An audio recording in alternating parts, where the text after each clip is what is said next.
My guest today is Tracy Trost, a visionary filmmaker, storyteller, and exceptional leader who has established himself as a prominent figure in the television and film industry. He has written, produced, and directed 4 feature films, which have won numerous awards. Now, drawing from over 25 years of award-winning television production experience, Tracy has expanded his horizons into fundraising for the world's top nonprofit organizations. His expertise in creative strategy and television short form and long form production has benefited esteemed clients such as Shriners Hospitals for Children, the American Red Cross, and the March of Dimes, as well as disabled American veterans, and so many more. But through his unparalleled contributions, Tracy has played a vital role in raising awareness and support for these noble causes.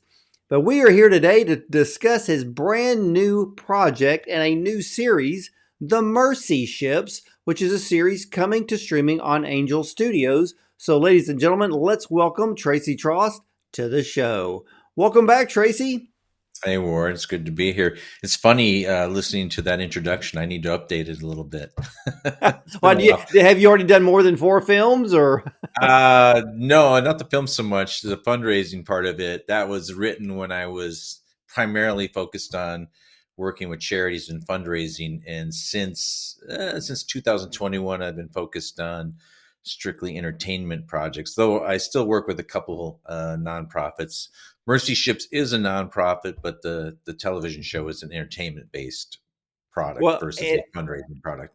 Well, it looks like you combined them both, because I had the honor to watch the first 6 of the 10 episodes of the Mercy Ships series, and it is a wonderful balance between entertainment, education, and ministry all at the same time. So how did the idea come about to do a television series about the Mercy Ships? I'm glad to hear you, after watching those 6 episodes, see it that way, because that was completely the intent. I mean, Mercy Ships, yes, is a nonprofit with the focus of bringing hope and healing to the world's forgotten poor through, medical treatment, and it's mostly seems like in the African regions in the last few years. Currently, the ships are located in Sierra Leone, West Africa, and Madagascar, off the coast of Madagascar. But the idea of entertainment, education, and ministry, you nailed it, because that's the goal. I think people will. I think they'll be inspired by the show. I think some people will. I think a lot of people, honestly, will volunteer, because it is a ship full of volunteers. And I think people want to get behind it monetarily. Again, not the purpose of the show, because it's very important that people understand, though it's about a nonprofit, it is an entertainment show, and by design, honestly. Well, when I watched the first 6 episodes, there was a lot of elements that I was watching. I was watching the storylines. I was learning about the ships. I was being entertained and learning about the people who volunteer and work on those ships. But what impressed me so much is here is an organization that's helping people and providing medical care in remote parts of the world that may not have state-of-the-art facilities. But you bring that full-blown entertainment factor that I have never seen for an organization like this. I've seen the element of entertainment when, I don't even know the name of that show. It's where they're following all the people around that are working on cruise ships and things of that sort. Neck, I think it is, which is not something I recommend for a family audience to watch. No, but it has where you're learning. I hate in that instant you're learning. I call them, you're learning the characters. Yeah. And in this case, we are learning the characters, but it's really the real people who are working on these Mercy ships. So I was so impressed. To me, when I saw this series, you created something that was not necessarily out of the box, but I think you became a pioneer in an area that we have not seen before. How does that make you feel? Yeah, I would hope so. And we get different comments because the show is going to be on Angel Networks. The process you go through the Angel Guild. If you're a member of Angel Networks, you get to vote on the content that actually gets on the app or on the system, and then you get to comment on it as well. And there's a certain bar that you have to cross. Basically, it's a numbering system, but basically to be able to be accepted on the app.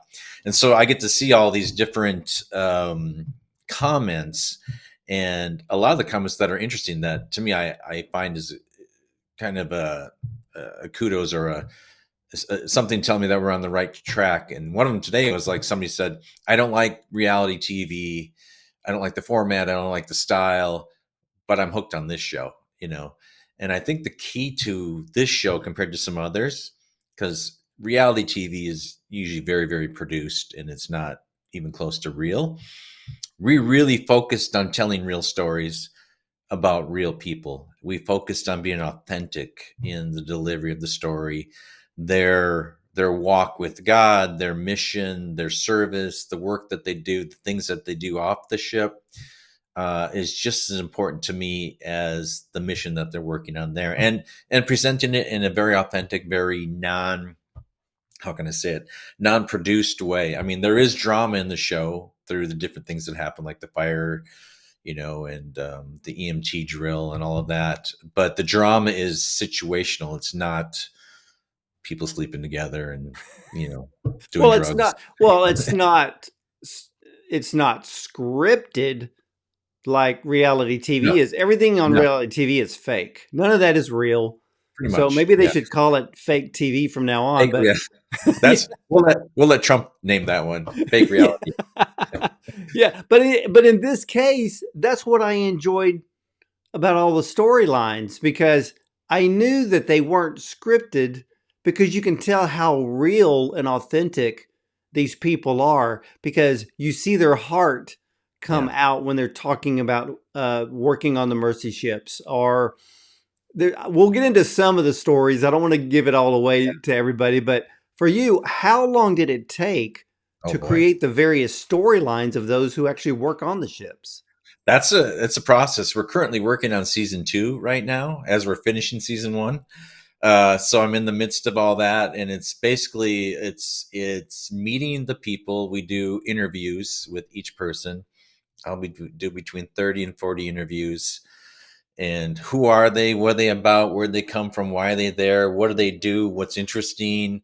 How can we tie them into different stories? And then after that, I meet with my story segment producer directors and break down. Okay, which ones do we think fit the mold and the messaging, the authenticity? Is it something that will be interesting? How do we tie it back into patients? All of that, because the show is about the volunteers. And you asked me an earlier question. I want to come back to that. Mm-hmm. How did this come about?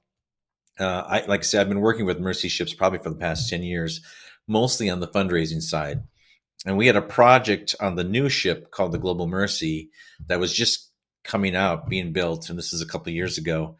And that project was to kind of map this ship so people could there's a way to go and look around the ship. Honestly, if you go to mercyships.org/virtual tour, I think that's the one, you can actually look around the ship and look at the different places on the ship and take tours of the ship. So we were working on that project. And we're meeting the different volunteers. And I'll use one in specific, a woman named Morgan who works as a chef on the ship. And just talking to her, and one of my crew guys was talking to her and just said, hey, how did you get here? And she kind of told the story where she was working as a chef, busy restaurant, kind of reaching like, this is kind of my career, kind of the pinnacle of my career. And it's like, is this it? Is this who I want to be? And so she got on the internet one night and typed in "cooking for Jesus internationally." That was her search, and up came Mercy Ships. She applied, and she's been on there for a couple of years now, I think. And she's in season 1. We meet Morgan. We get a bit of her story and what she's doing and why she's doing what she does. I don't know. Do you remember? Is that in the first 6? It's hard for me to remember That's which it. story. That is in. Yeah, it's in the first 6. It's either Okay, good. episode 5 or Sorry, 6. I But don't remember which but stories are in which episodes anymore. but there was something that I noticed, and I want you to kind of explain it.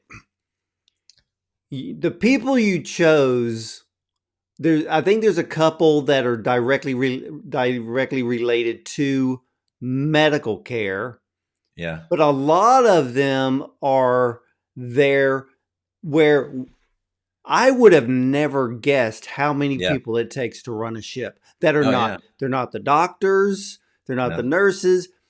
Like you said, there was the chef, there was the security guy, I mean, the carpenter, the list goes on. Yeah. Why did you focus a little less on the doctors? And are the doctors, do they just come in and out for a short period of time? Yeah. There are some that are there long term, and then most come in 2, 3, 4 weeks at a time. In season two, we're going to probably do a couple more stories about the doctors because it took a bit to get to know them shooting the first season, and we built some relationships. So we're going to feature a couple in the second season. But I think intentionally, the purpose was to show. I mean, so for the nerds, the people who are interested in, how does the ship work? What do you do with your waste? Where does the water come from? How does this operate? All that kind of stuff. And I've noticed mostly like when we do screenings and we get comments, the men want to know how it works, the women want to know the stories, and so we're season two will probably mix a little bit more of that in there. But yeah, what people don't realize, like when you think of mercy ships, you think of doctors, nurses, surgeons, that kind of thing. But quite honestly, and I don't know the exact percentage, but let's just say it's 100% to do this thing. 10% is maybe that part. They're going to get mad if I say the wrong numbers, but there's this other chunk that people don't see that it takes to operate this ship. And I'm talking everything from human resources to IT to hospitality to ordering food and supplies. I mean, it's a floating city when it's all said and done. And I just thought that was really interesting because it was something I didn't know until I got on ship. Because when I was working with them, all I ever focused on was the doctors, nurses, and patient stories. Yeah, and that was the cool thing because you even showed this little clip in one of the episodes where I guess I'll say that she works in HR, but Yeah, she was handling the money and the yeah. different types of Deb the currency. And banker. Yeah, it dawned on me. I was like, wait a minute, they're all yeah, volunteers, but if they step off the ship and maybe they're going to go somewhere, some people sightsee for a moment or whatever. I was like, so that's how all of that works. So yeah, me being a guy, yeah, part of me was just like, I want to know how this works, that works. How do yeah, they do this?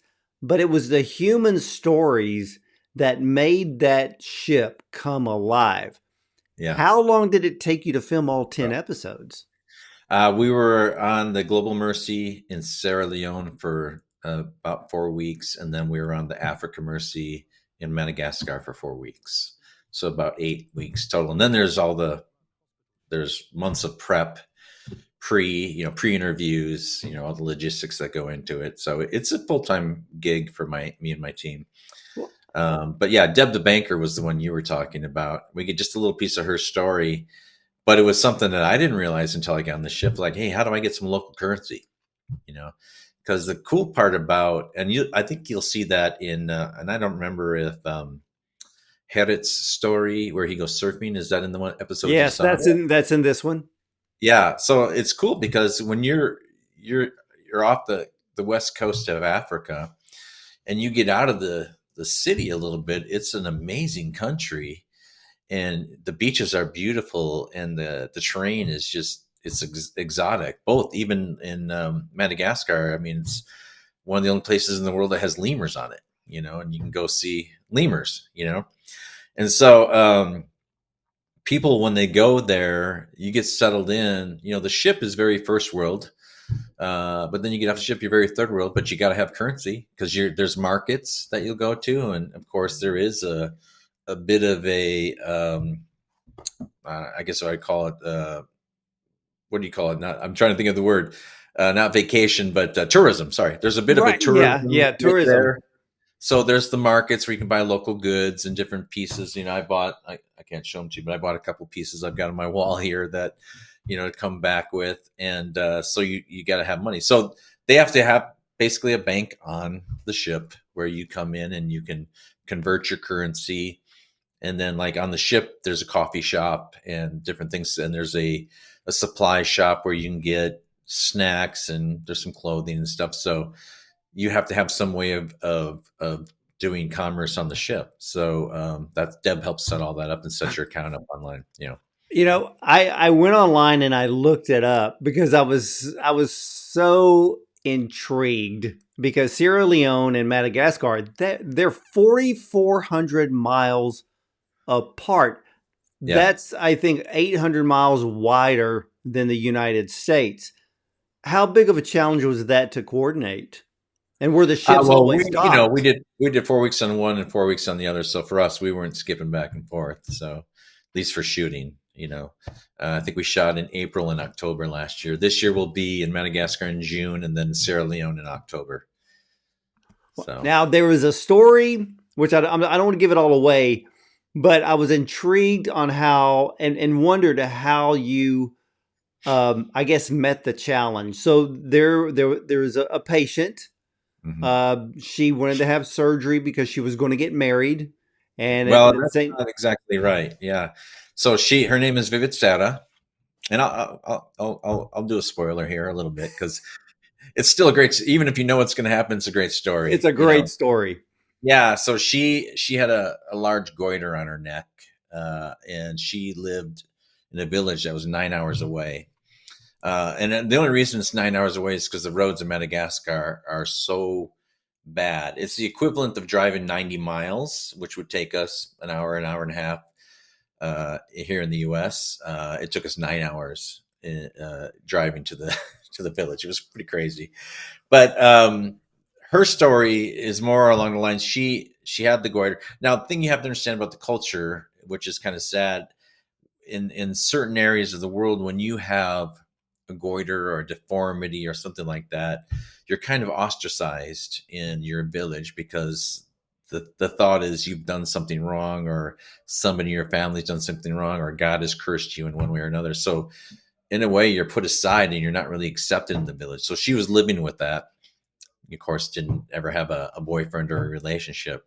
She was able to come to Mercy Ships. Mercy Ships does all the transportation, takes care of everything, gets them to the place. She gets examined. She gets accepted to get the surgery, and she got the goiter removed. And she got, in the story, she got her ID redone because she didn't want to have an ID with that goiter on it.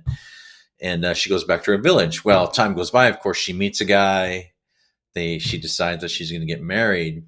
One of our characters, a guy named Josh, who befriended her, he works in the comms department, and their job is to follow these stories, document these stories, so that they can put them up on the website and other places to share what Mercy Ships is doing. They became really good friends while she was there at the ship, and you'll see a lot of that happens. Patients and volunteers, patients and crew, developing relationships that last far beyond their time on the ship and getting a surgery. And so the storyline was, she was getting married and she invited him to come to the wedding. He said, "Hey, since I'm a photographer, can I take a picture? Can I take pictures at your wedding?" And then, so then we meet a couple other crew members because he's like, "Well, I want to bring a gift." And so Connor, who's one of the crew members, and Sebastian, Connor's from Oregon, Sebastian's from Germany. And that's one thing you'll notice about the show. There's usually about 60 countries represented by the people who are on the ship. It's a very international ship. It's not just a U.S. ship. Um, Connor decides, well, why don't we build her a frame out of the local Malagasy, this red kind of hard wood that they do that. So we see them building this frame. Josh goes to the village, travels there. They get met by a group of people. And I was there when we did it. We had to walk 2 miles from the road to where the village was. And they sang the entire time, this group of people, as we're walking through rice fields. It was a pretty incredible experience, honestly. And then, there's the wedding, and then Josh takes pictures of the wedding on his laptop. We carried in a printer. He prints it out and he presents this gift in this frame to them at the end. And it's a beautiful. And the reason I'm willing to give that away is because we talk about that from the beginning, from the first episode. I mean, we kind of lay out the plan of what's happening, And but that's what seeing the experience, it was beautiful. that's what I loved about the so far of what I've seen of the series, because you start giving us storylines, but you don't use the episode to finish it. You make us wait maybe the next Some one, or people, maybe the people like fourth that. one Some people don't. down the line. Yeah. Well, that's television. That's how you got to keep people coming back. But I understand it, and I loved every single story. Uh, even and then as people watch this series, it's like you said, all the guys are wanting the technical aspects of how the ship is run. The women Mhm. love the stories. So there was one of the stories that I really, I was really happy that you put in there because I was kind of wondering. So there was a romance that bloomed and ended up Yeah. as an engagement, Hmm. which I really love the fact that you show that because it shows that there is life going on Yeah. outside the mercy ship or even within the mercy ship at the same time. We think of ministry just being ministry, but there are other things going on in life at the exact same time, and you show that. Yeah. Anton and Brianna is the couple you're talking about, and we get to follow them kind of along as their progress of their story and what they do on the ship and all of that. Yeah, there's a bit of an inside joke with Mercy shippers. They do call it the love boat because there are a lot of people who meet and end up getting married after their experience on Mercy ships. Because you think about it, it takes a certain type of person who's willing to leave their life, raise funds, volunteer, live on a ship somewhere in Africa, and basically be there to serve people and make sure this mission of bringing hope and healing gets done. And then, so when you know, you get different people coming on, you meet somebody who's kind of like minded, willing to take that kind of chance. That's not your everyday average person, right? Oh Um, yeah, but it so makes there's sense because they're like-minded. relationships bud and people get married. And there's another joke on there too. I'm probably giving away all the secrets, but the food is good on there. They do a good job with that, but they serve 3 meals, so you tend to eat 3 meals. So there's another term called the mercy hips you get from from all the eating. I think I did. I think I gained like 5 or 6 pounds when I was there too. So I have to really watch myself. Well, one of the stories that I think it's my favorite story was the now you don't have to give it all away because this is this is a buildup, but I love the story of the twin sisters. Oh yeah. How long did it take to set that up? Well, we were there 4 weeks. The idea what came up ahead of time. We, you don't want me to give it away. So do you want me? I don't know how much I Well, want to get into I this. guess we I don't want to spoil every story, but I noticed that not only were you filmed in they were so that was that was the Madagascar, yeah, African American. Madagascar ship, and but you had to film one of the sisters at DFW airport. Yeah, well, she did it herself with her iPhone. That was all iPhone. Really? Yeah, yeah, yeah. So, okay, not to give too much away, but Yeah. basically, a woman named Beth, who's on the ship, she met her husband. I think he's from Sweden. I think he's from Sweden. Anyhow, Lucas, great guy. They're on the ship serving together. I think she's been there 8 years now. But when her parents retired, she's like, come to Africa. So their parents, she's a kindergarten teacher, her dad's a teacher, her mom works in hospitality. So they are doing life together on the ship. So all of her family members, except one, her twin sister, have been to the ship. So we surprise her with. I'll leave it at that. How's Yeah. that? Well, yeah, because it really brought a happy tear to my eye when I saw it because when I saw the sister, it was just the look on her face Oh yeah, was worth that whole episode to watch when it all came together. Now, so for fun. you, yeah. Now for you, um, were you how much when you stepped foot onto the ship? I Uh huh. mean, did your technical mind start going crazy? Like, I want to know how this works. How do you do Oh this? yeah, How I'm do you that do that? way. But again, I was part of the team that got to survey the ship, so I got to go on every inch of the ship, the Global Mercy. So that was really really fun for me. And I mean, it's an amazing vessel. It's I think it's the world's largest civilian run floating hospital, and it's the Global is 12 has 12 decks, including the very top, and it's huge, and it's hundreds and hundreds. I don't want to quote exact numbers because I don't know the exact, but I know it's hundreds of people. I know because on the land they also have a thing called the Hope Center, and that's where people will come in first, get ready for prep, all that, and then go to the ship, get their surgery. But then when it's time for rehabilitation and other things, they go back to the Hope Center. And I remember, I think Morgan said on the global, feeding everybody on the ship and feeding everybody at the Hope Center is like 900 people a day. So, and that's day crew. Day crew are people who are local that live in the city and come to the ship and work each day. And that's between I think 200 and 400, depending on the ship. So it's a lot. And it's just a lot of coordination. Is It's it well? pretty Is amazing. it permanently docked in Sierra Leone, or will it just stay there for a few months and then move to another area? Yeah, Or so they do what's called a field service, and that's about 10 months. It ranges, but it's about 10 months. And then it has to go to another port for regular maintenance because it is a ship. It's an operational ship. There are certifications, things that have to be done on an annual basis, repairs, maintenance, and all that kind of stuff. So it usually goes about 2 months off to, I think, like the global goes to Tenerife, I think, or other places. It just depends on what's going on. I think the global is getting dry docked this time when it's done, so to get work done. But so go ahead. Sorry. no, but one of the I guess I don't want to call it a segment. One of the stories, Yeah. and which I was intrigued because it was the underwater scenes Hmm. where they have these vents for some reason that I guess it sucks Takes up water in water. to cool the engines. Yeah. Yeah, so they were trying to keep the trash away. How did you film the underwater scenes? The cameras on the divers, GoPros.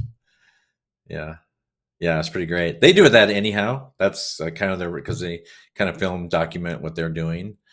But yeah, it's amazing. It's one of the sad things about Sierra Leone, and I don't in any way want to dog Sierra Leone, but they don't have a really good trash system there, and so a lot of people use the rivers and the creeks and things to dump their trash, and so all that works its way into the ocean.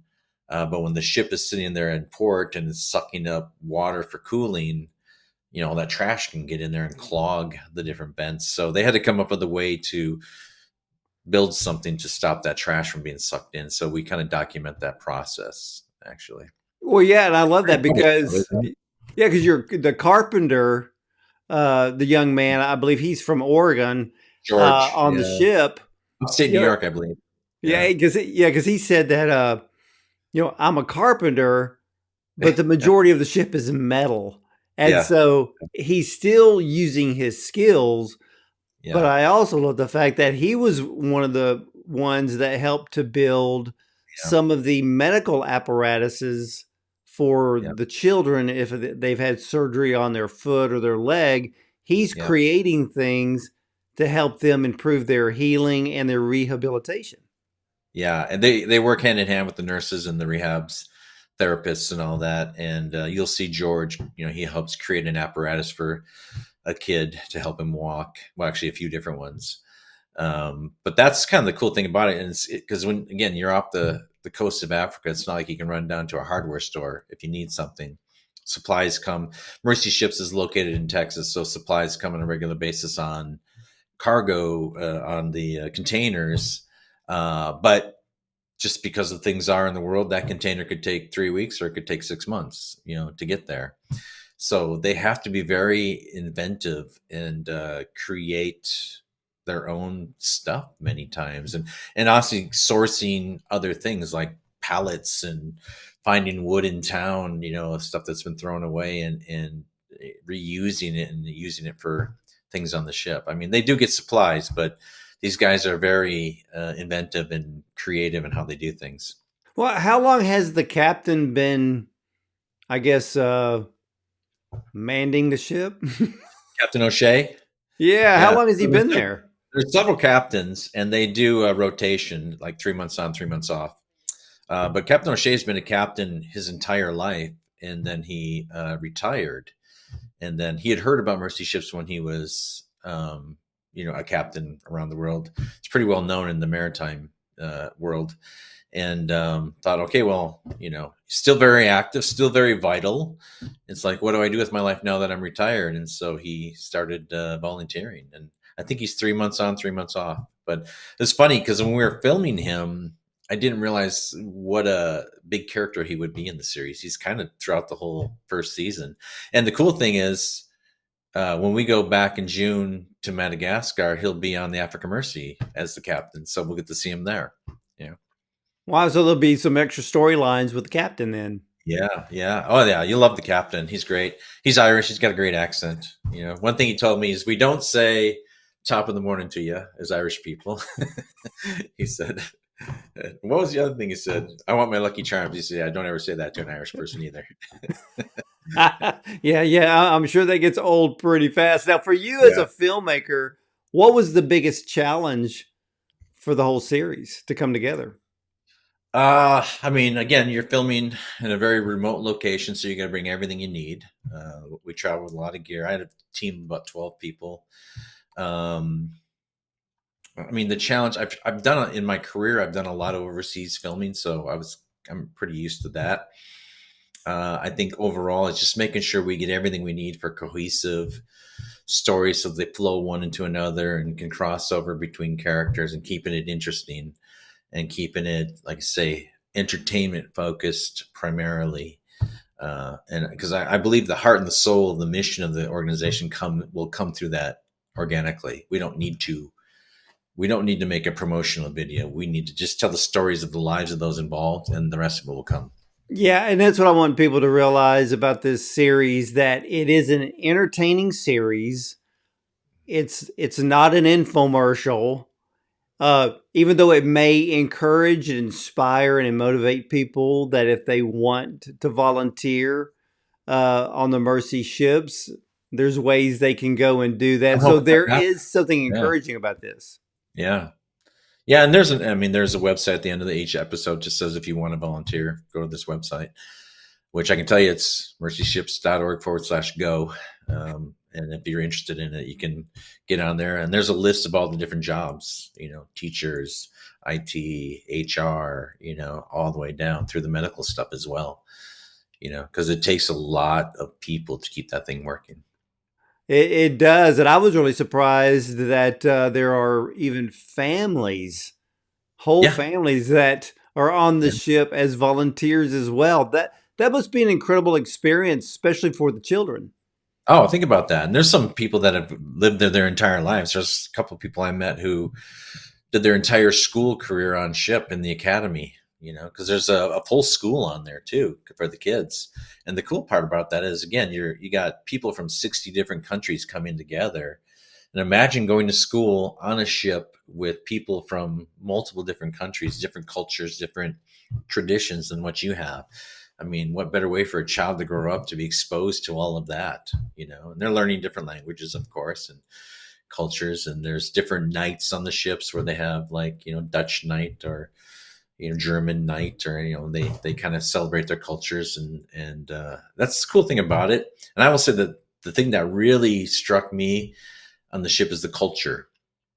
I mean, if you could think of like a utopia, and I'm getting really weird here, but like a place where people are kind, are friendly, have a heart to serve other people. There's definitely a spiritual aspect to it, and I mean, it's crazy. People are saying hi to each other all the time, being nice to each other, helping each other. It's not. I've never experienced anything like it in my life, and it really. That's one of the things that solidified to me. It's like, okay, this story has to be told. We need to let the world know about this. So, how did you decide to do a season two?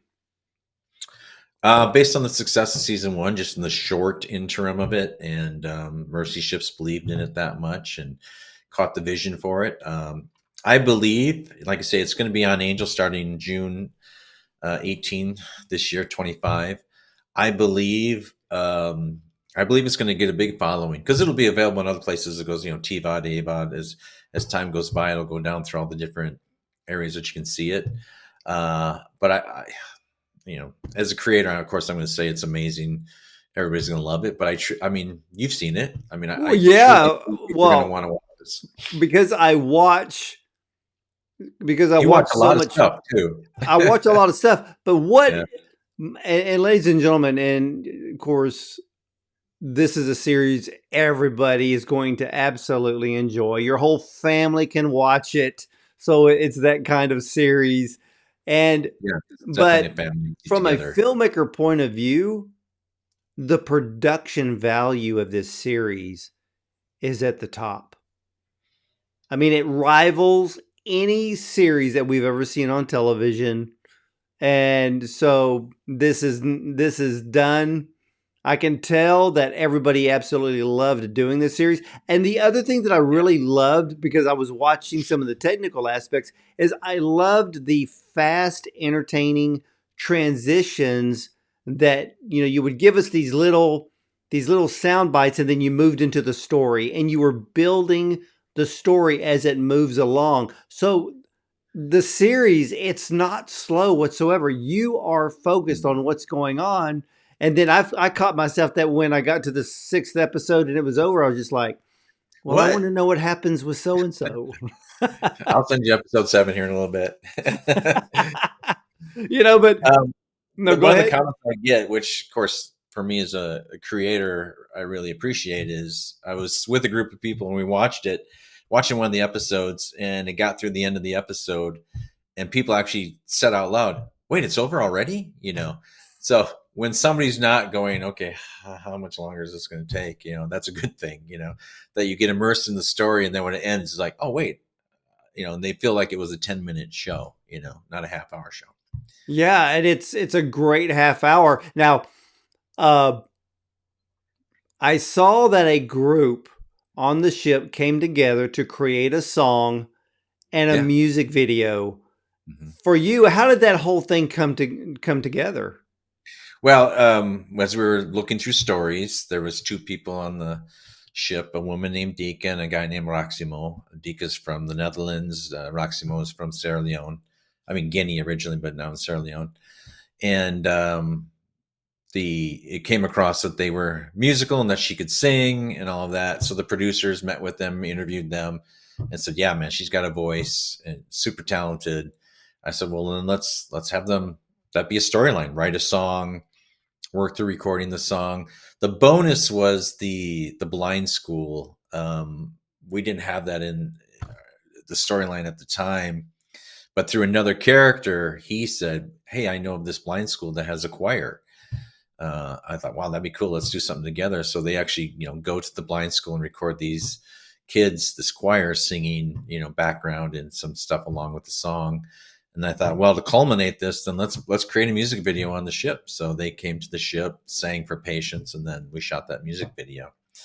And I mean, again, I may be biased, but I mean that song is really good and it's It really catchy. it's Yeah, really good, and I loved the young man, the blind young man, yeah. and Voice is he he, fantastic. he's got the voice, and I'm Yeah. like, oh, because I was thinking as I'm watching the whole story unfold, and then I'm thinking of you as a filmmaker. I'm like, that must have been the most incredible experience just to see Fantastic. the Yeah. whole thing come together, and you have it on film, and now you get to share it with the rest of the world. Yeah. And the crazy thing, recording in Sierra Leone, I mean, you saw the recording, we'll call it studio in air quotes. Everything runs off a generator because electricity isn't real prevalent there. They just have to figure things out and make it work. And then we go to the school and actually you get to see them record with these kids, and it's an amazing experience. Many people tell me when they watch that music video that they tear up watching it I did. I'm for going a to be good honest. I reason.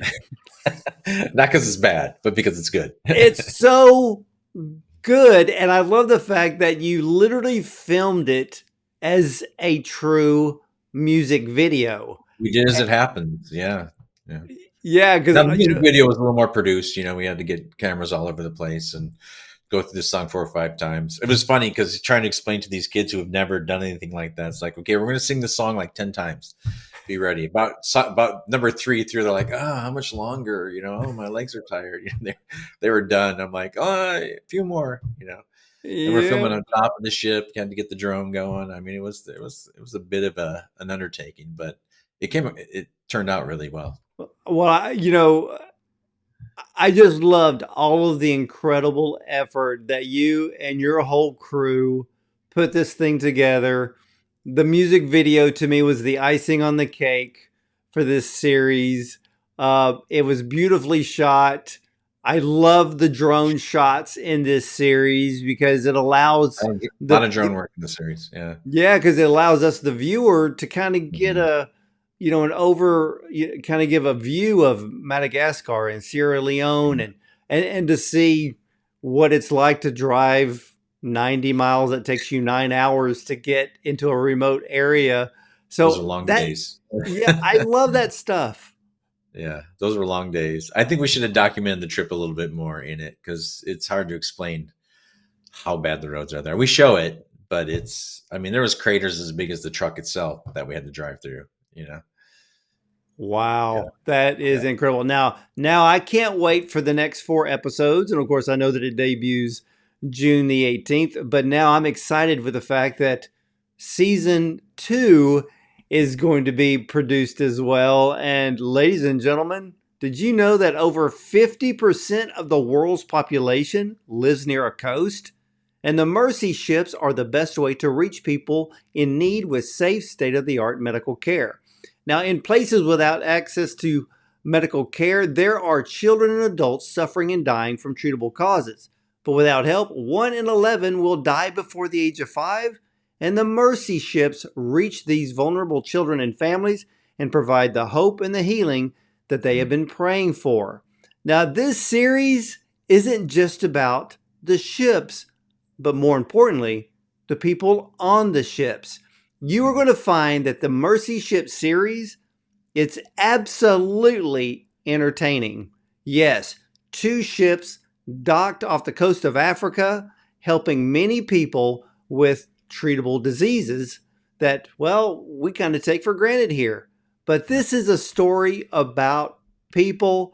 This series, every episode, I will guarantee it right now, every episode is going to put a smile on your face. And as I do film reviews for others, this series, top notch production. You can't get better than the production of this series of the Mercy ships. And again, Tracy has told us that it's going to be on the Angel Studios app, streaming beginning June 18th, which means you can get Angel Studios app available on Apple TV Plus, Google TV, Roku, or just go to angel.com to know where you can watch it.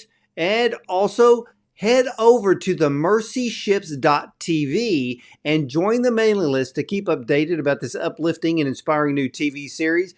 And also you want to be updated when season 2 hits, because once you Yeah. see season 1, you're going to be ready for season 2.